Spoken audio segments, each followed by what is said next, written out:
जी हाँ साथियों, बहुत बहुत स्वागत है अपने इस यूट्यूब परिवार रोहित सर बायोलॉजी में। आज हम आप लोगों को कम समय में पुष्प के सभी भागों को बताएंगे कि पुष्प में नर भाग क्या होता है, मादा भाग क्या होते हैं, और साथ ही साथ लास्ट में आपको एक पहचानने का ट्रिक भी बताएंगे कि आप नाम सुनते ही बता देंगे कि ये पुष्प का नर भाग है या मादा। तो आप लोग जुड़े रहिए, बने रहिए। नए हैं तो सब्सक्राइब कर दीजिए और वीडियो को लाइक कर दीजिए, शेयर कर दीजिएगा। हाँ, लास्ट में कमेंट में बताइएगा कि समझ में आया है कि नहीं। देखिए, ये पुष्प जो होता है वो पौधे का लैंगिक जनन अंग होता है। आपसे अगर कोई पूछे कि पौधे का लैंगिक जनन अंग क्या होता है, तो पुष्प ही होता है, क्योंकि पुष्प में जो लैंगिक जनन अंग होते हैं वो पाए जाते हैं। आप जानते हैं कि लैंगिक जनन में दो प्रकार के जनक पाए जाते हैं और दोनों जनक एक दूसरे के विपरीत होते हैं। एक नर होता है, दूसरे का मादा होता है, यानी मेल और फीमेल होता है।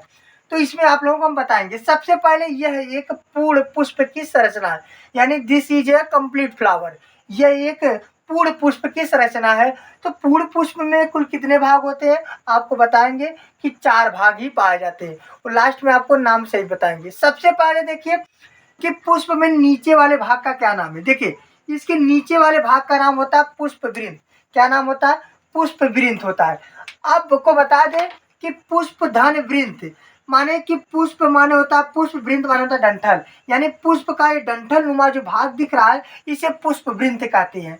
और आपको अगर हम आपको दिखाना चाहते हैं, अगर आप देखना भी चाहते हैं इसका कौन सा भाग होता है, ये देखिए।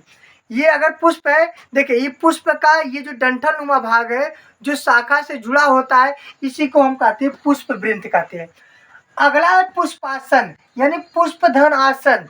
अगर इसे हम तोड़ के भी पढ़ेंगे तो आएगा पुष्पधन आसन, यानी कि यह पुष्प जिस पे स्थित होता है, आसन मानो होता बैठना, यह पुष्प जिस पे स्थित होता है उसे पुष्पासन कहते हैं। जैसे ये तो था डंठल नुमा पुष्पवृंत था, और ये वाला भाग देखिए पुष्पासन होता है जिसपे पुष्प स्थित था, यानी इसी के ऊपर पुष्प क्या था, स्थित था, इसलिए इसका नाम क्या होता था, पुष्पासन होता था।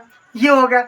इसके बाद हो गया बाह्य दल पुंज। बाह्य माने होता है बाहर, दल माने होता है सेना, और पुंज माने होता है पत्ती। तो बताइए, दल माने सेना, सेना क्या कार्य करता है, सुरक्षा काम करता है। वैसे इस पुष्प में जो दल वाला भाग होता है वो सुरक्षा प्रदान करता है, इसलिए इसका नाम क्या होता है, दल पुंज होता है। और पुंज माने होते पत्ती। आपको बता दें यही वाला भाग होता है इसका बाह्य दल पुंज, और ये किस रंग का दिख रहा है, हरे रंग का। तो बाह्य दल पुंज जो होता है वो किस रंग का होता है, हरे रंग का होता है। और ये क्या करता है, पुष्प की सुरक्षा करता है। कब करता है, जब पुष्प कलिका अवस्था में होता है तो इसकी सुरक्षा करता है। जैसे ये पुष्प है तो इस समय ये कली अवस्था में, किस अवस्था है, कलिका। तो कली अवस्था में इसकी सुरक्षा कौन कर रहा है, बाह्य दल पुंज कर। जैसे इसको अगर तोड़ के देखें, ये देखिए, देखिए इसको हम अलग अलग कर रहे हैं। देखिए, अब इसका देखिए बाह्य दल पुंज हमने अलग कर दिया, और ये क्या किया था, पुष्प को सुरक्षा प्रदान किया था। ये अंदर इसके पुष्प है, ये इसके पुष्प लगे हुए, इसको क्या करता था, सुरक्षा प्रदान करता था। ये कौन था, बाह्य दल पुंज जो हरे रंग का होता है। और आपको बता दें कि हरा रंग किसके कारण होता है, क्लोरोफिल के कारण, जो पौधे को भोजन बनाने में मदद करता है। क्या करता है, भोजन बनाने में इसको क्या करता है, सुरक्षा प्रदान करता है।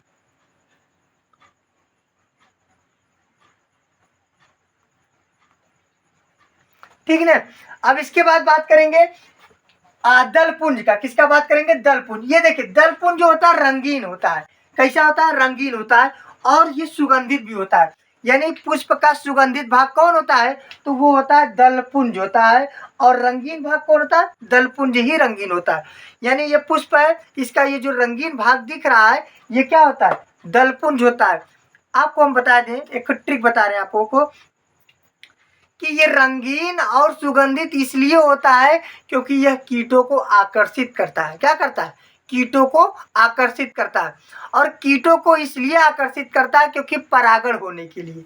परागण क्या होता है कि पराग कणों का वर्तिकाग्र पर पहुंचना ही परागण कहलाता है। यानी जब कीट उसके पास आएंगे तो पराग कण को एक स्थान से दूसरे स्थान लेकर जाएंगे, तो ये क्रिया क्या कहलाती है, परागण कहलाती है।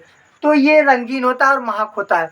रात में खिलने वाला पुष्प अधिक सुगंधित होता है, और दिन में खिलने वाला पुष्प अधिक रंगीन होता है, क्योंकि दिन में रंग दिखाई देगा तो कीट जाएगा, रात में दिखाई नहीं देगा, उसको महकेगा तो उसके सुगंध से वो उसके पास चला जाएगा और जाएगा तो परागण क्रिया कर देगा।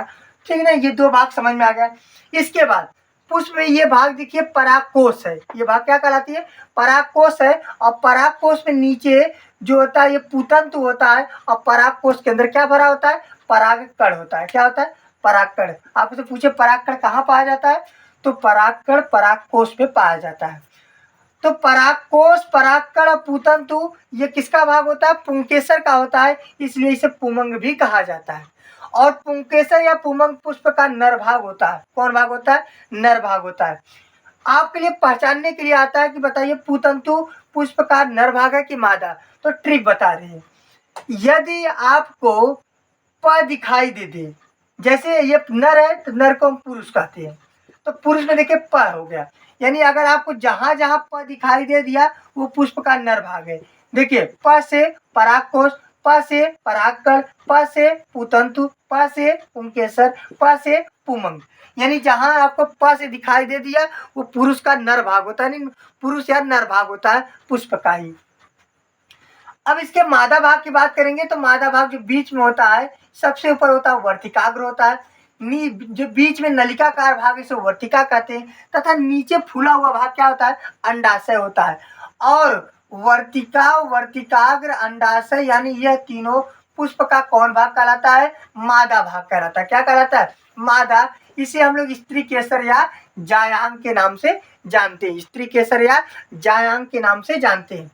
तो आपको बता दें कि आपको अगर पहचानने के लिए दे दिया, बताइए कि जो वर्तिकाग्र होता है यह पुष्प का कौन भाग होता है। आप तुरंत कहेंगे कि सर जी बताए थे कि आपको अगर जहाँ प मिल जाए तो वो कौन सा पुष्प का नर भाग होता है, क्योंकि प मान होता है पुरुष, तो यहाँ पे प तो है नहीं, यानी ये पुष्प का कौन भाग होता है, मादा भाग होता है। कौन भाग होता है, मादा भाग होता है। ठीक है ना।